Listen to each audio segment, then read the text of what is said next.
بسم اللہ الرحمن الرحیم الحمد للہ رب العالمین وصلی اللہ وسلم وبارک علی عبدہ ورسولہ محمد وعلی آلہ وصحبہ اجمعین وعلی من تبعہم بإحسان الی یوم الدین اما بعد۔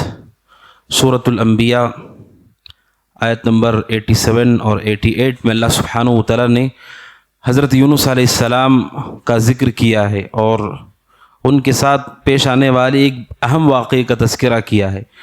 اللہ سبحانہ وتعالی فرماتا ہے وَذَنُّونِ إِذْ ذَهَبَ مُغَاضِبًا فَظَنَّ أَن لَّن نَّقْدِرَ عَلَيْهِ فَنَادَى فِي الظُّلُمَاتِ أَن لَّا إِلَٰهَ إِلَّا أَنتَ سُبْحَانَكَ إِنِّي كُنتُ مِنَ الظَّالِمِينَ فَاسْتَجَبْنَا لَهُ وَنَجَّيْنَاهُ مِنَ الْغَمِّ وَكَذَٰلِكَ نُنجِي الْمُؤْمِنِينَ۔ اللہ سبحانہ وتعالی نے ذنون حضرت یونس کا ذکر کیا۔ حضرت یونس کا نام لے کر کے بھی مستقل ایک صورت ہے اور اللہ تعالیٰ ان کا تذکرہ کرتا ہے ذنون، اور اسی طرح صاحب الحوت مچھلی والا، اللہ سبحانہ وتعالیٰ خاص اس وصف کے ساتھ انہیں یاد کرتا ہے۔ یونس علیہ السلام کے بارے میں مشہور ہے، مفسرین نے ذکر کیا، اکثر مفسرین نے ذکر کیا ہے۔ یونس علیہ السلام نے اپنے قوم کو دعوت دی اور جب انہوں نے دعوت کو قبول نہیں کیا تو وہ اللہ کے لیے ناراض ہو گئے کہ انہوں نے قبول نہیں کیا، تو اپنی بستی سے وہ نکل گئے عذاب کے بارے میں خبر دے کر، جبکہ انہیں نکلنے کی اجازت نہیں دی گئی تھی۔ اور پھر جب کشتی میں سوار ہوئے تو کشتی سے انہیں سمندر میں پھینک دیا گیا اور پھر سمندر میں ایک بڑی مچھلی نے انہیں نگل لیا۔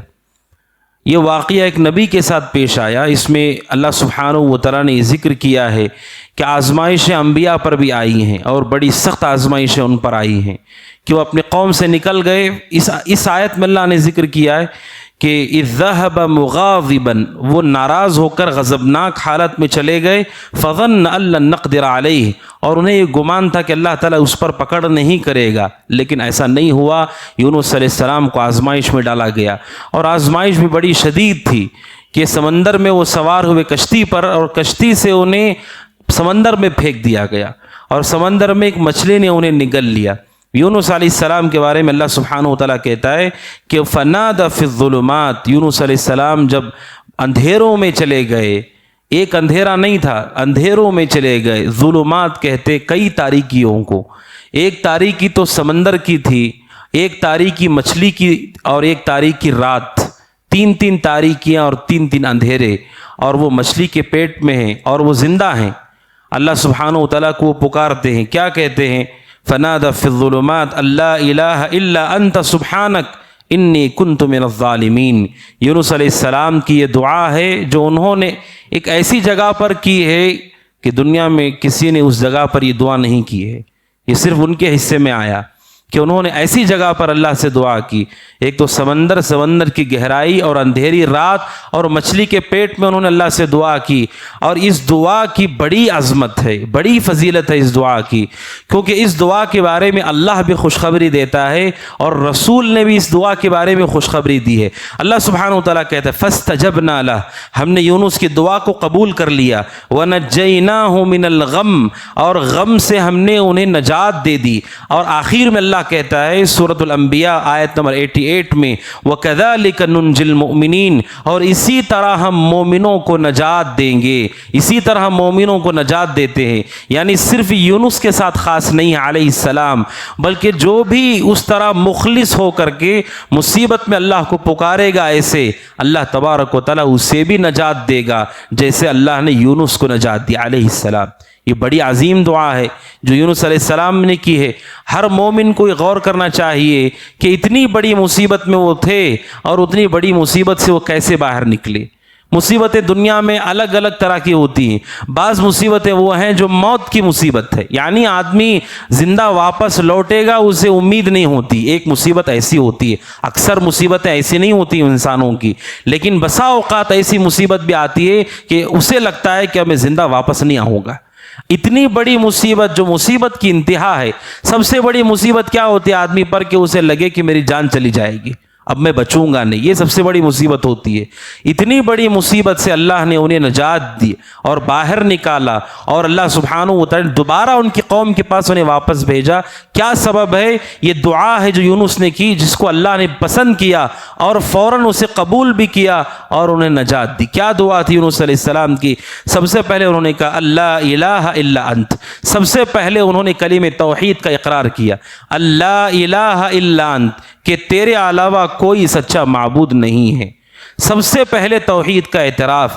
اسی لیے ابن قیم رحمۃ اللہ علیہ کہتے ہیں کہ دنیا میں توحید سے بڑی کوئی چیز نہیں ہے جس سے مصیبت دور ہوتی ہے. سب سے بڑا سبب مصیبت کے دور ہونے کا توحید ہے. باقی جتنے اسباب آپ سنتے ہیں وہ بعد میں ہیں. سب سے بڑا سبب جس سے اللہ تعالیٰ مصیبتوں کو دور کرتا ہے وہ توحید اور توحید کی پختگی ہے. سب سے پہلے یونس علیہ السلام نے اللہ کے توحید کا ذکر کیا, کہا لا الہ الا انت, کہ اللہ تیرے علاوہ کوئی سچا معبود نہیں ہے. یہ توحید کا اعتراف ہے, اقرار ہے. اور پھر دوسرا کہا سبحانک, تو پاک ہے. اسے کہتے تنزیہ, کہ کوئی آدمی اللہ تبارک و تعالیٰ کی پاکی بیان کرے کہ اللہ تعالیٰ تو ہر عیب سے, کمی سے پاک ہے.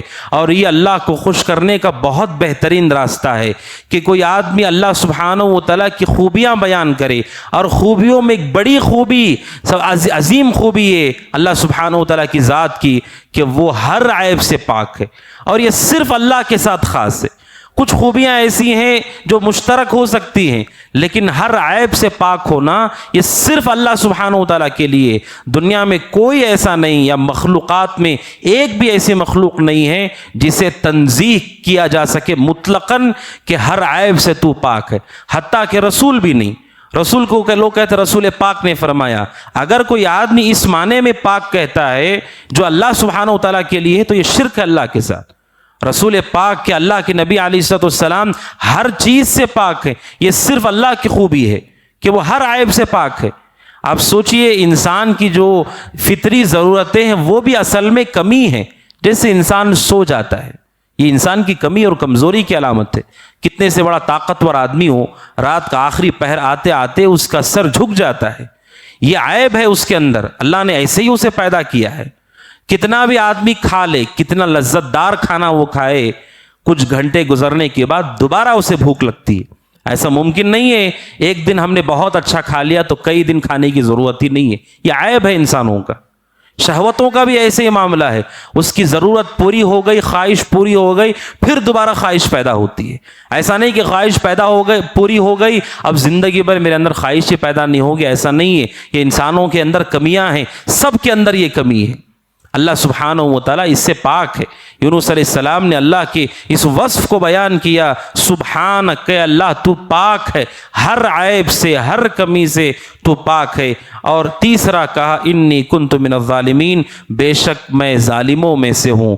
اپنے لیے اعتراف کیا کہ میں نے ظلم کیا ہے.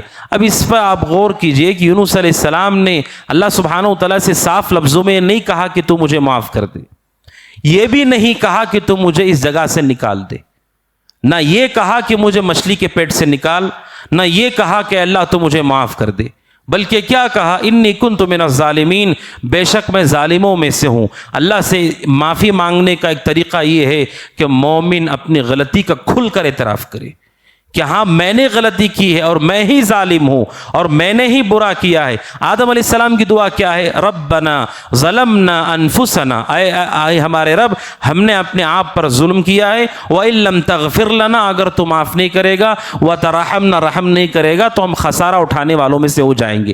کیا آدم نے کہا کہ مجھے معاف کر دے؟ وہاں پر بھی انہوں نے کیا کیا؟ اللہ سبحانہ و تعالیٰ کے سامنے اعتراف کیا کہ اللہ ہم نے اپنے اوپر ظلم کیا ہے. اللہ سبحانہ و تعالیٰ کو خوش کرنے کا یہ بھی راستہ ہے کہ مومن کھل کر کے اللہ کے سامنے گناہ کا اعتراف کرے اور مانے کہ میں نے ہی غلطی کی ہے. اور انہوں نے یہ نہیں کہا کہ مجھے مچھلی کے پیٹ سے نکال دے. کیوں؟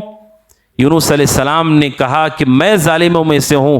مصیبت آتی ہے مخالفت کی وجہ سے, مخالفت کی وجہ سے مصیبت آتی ہے, اور استغفار سے, توبہ سے اللہ سبحانہ و تعالیٰ گناہ کو جب معاف کر دے گا تو مصیبت سے بھی نکل جاؤں گا.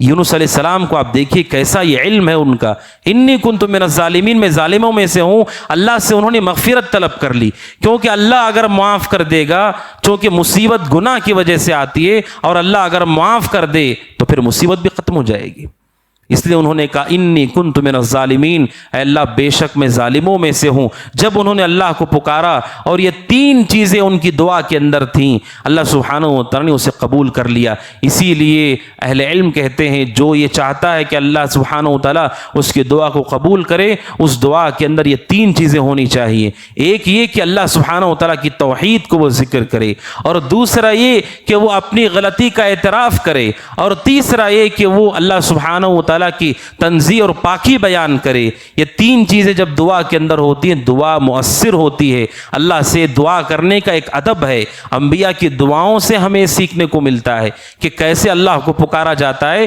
کیسے اللہ خوش ہوتا ہے، کیسے اللہ راضی ہوتا ہے۔ یونس علیہ السلام نے توحید کا اقرار کیا، اللہ کی تنزیہ کی کہ اے اللہ تو پاک ہے عیب سے، اور اپنی غلطی کا انہوں نے اعتراف کیا کہ میں ظالموں میں سے ہوں۔ اور اللہ کے نبی علیہ السلام کی حدیث ہے سنن ترمذی میں، اور تفصیل کے ساتھ مسند احمد میں روایت ہے، حضرت سعد بن ابی وقاص کہتے رضی اللہ عنہ، میں اللہ کے نبی کے پاس تھا، اللہ کے نبی نے ایک دعا کا تذکرہ کیا اور آپ نے اس دعا کے بارے میں بتایا نہیں۔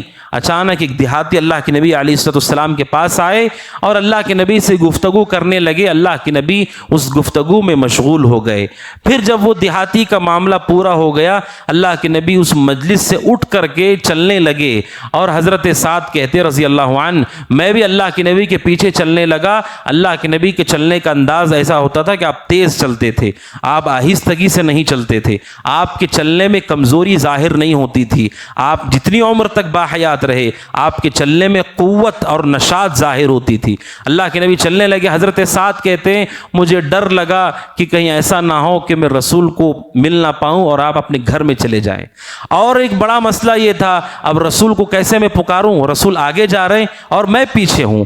تو انہوں نے ادب کی وجہ سے رسول کو آواز بھی نہیں لگائی کہ مجھے آپ سے کچھ پوچھنا ہے۔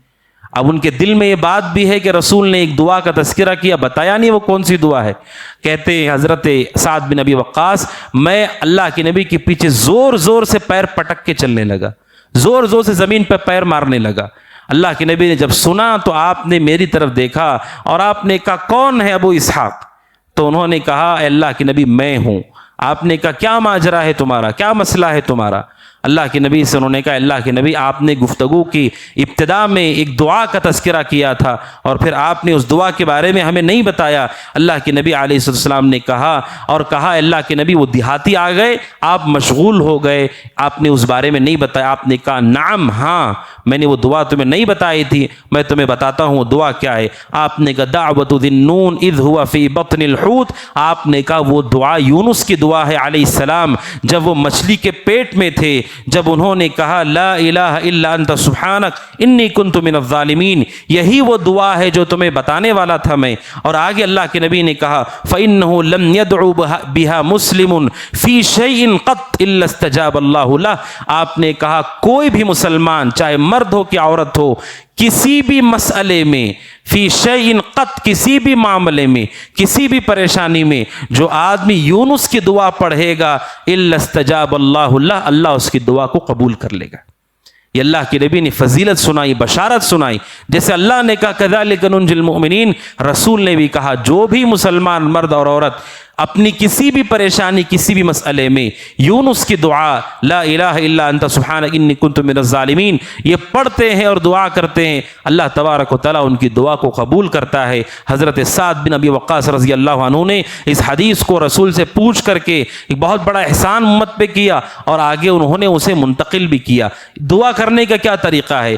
بعض اہل علم نے کہا مصیبت میں، پریشانی میں، غم میں صرف آپ اتنا کہیں جتنا یونس نے کہا لا الہ الا انت سبحانک انی کنت من الظالمین، تو یہ کافی ہو جائے گا، اللہ سبحانہ و تعالیٰ آپ کو اس مصیبت سے نکالے گا۔ اور بعض اہل علم نے کہا کہ اگر کوئی آدمی دعا کی ابتدا میں یونس کی دعا پڑھتا ہے علیہ السلام اور پھر اس کے بعد اپنی زبان میں دعا کرتا ہے یہ بھی اچھا ہے، اس سے بھی اللہ سبحانہ و تعالیٰ اس کی دعا کو قبول کرے گا۔ یعنی دونوں طریقے ہمارے پاس ہیں، یا تو آپ صرف یہ دعا پڑھیں اور یا پھر آپ اس دعا کے بعد اپنی جو ضرورت ہے، خواہش ہے، اپنی جو مراد ہے اب اللہ اللہ کے سامنے رکھے، اللہ سبحانہ و تعالیٰ اس دعا کو قبول کرنے والا ہے۔ یہ قرآن مجید کی آیت اللہ سبحانہ و تعالیٰ نے یونس علیہ السلام کی دعا ہمیں سکھلائی، اور اس دعا میں بہت سارے فوائد ہیں۔ اسی لیے ابن قیم رحمۃ اللہ علیہ نے کہا یونس علیہ السلام کی دعاؤں میں جو چیزیں ہیں وہ ساری چیزیں سید الاستغفار میں ہیں۔ سید الاستغفار جو صبح و شام ہم پڑھتے ہیں، اللہ کے نبی نے کہا جو صبح پڑھتا ہے شام ہونے سے پہلے پہلے فوت ہو جائے وہ جنت میں جائے گا، شام میں پڑھتا ہے صبح ہونے سے پہلے پہلے فوت ہو جاتا ہے وہ جنت میں جائے گا۔ سید الاستغفار، اس سید الاستغفار میں بھی یہی چیزیں ہیں، اللہ کی توحید ہے، اپنی غلطی کا اعتراف ہے، عبودیت کا اعتراف ہے، اللہ سبحانہ و تعالیٰ کی تنزیہ اور توصیف ہے، یہی چیزیں سید الاستغفار میں بھی ہیں۔ اور جس دعا میں بھی یہ چیزیں ہوں گی اللہ سبحانہ و تعالیٰ کی یہاں وہ دعا قابل قبول ہوگی۔ اللہ سبحانہ و تعالیٰ سے دعا کہ اللہ سبحانہ و تعالیٰ ہم سب کو اس کی توفیق عطا فرمائے، آمین۔ هذا وصلی اللہ وسلم علی نبینا محمد وعلی آلہ وصحبہ اجمعین۔ السلام علیکم ورحمۃ اللہ وبرکاتہ۔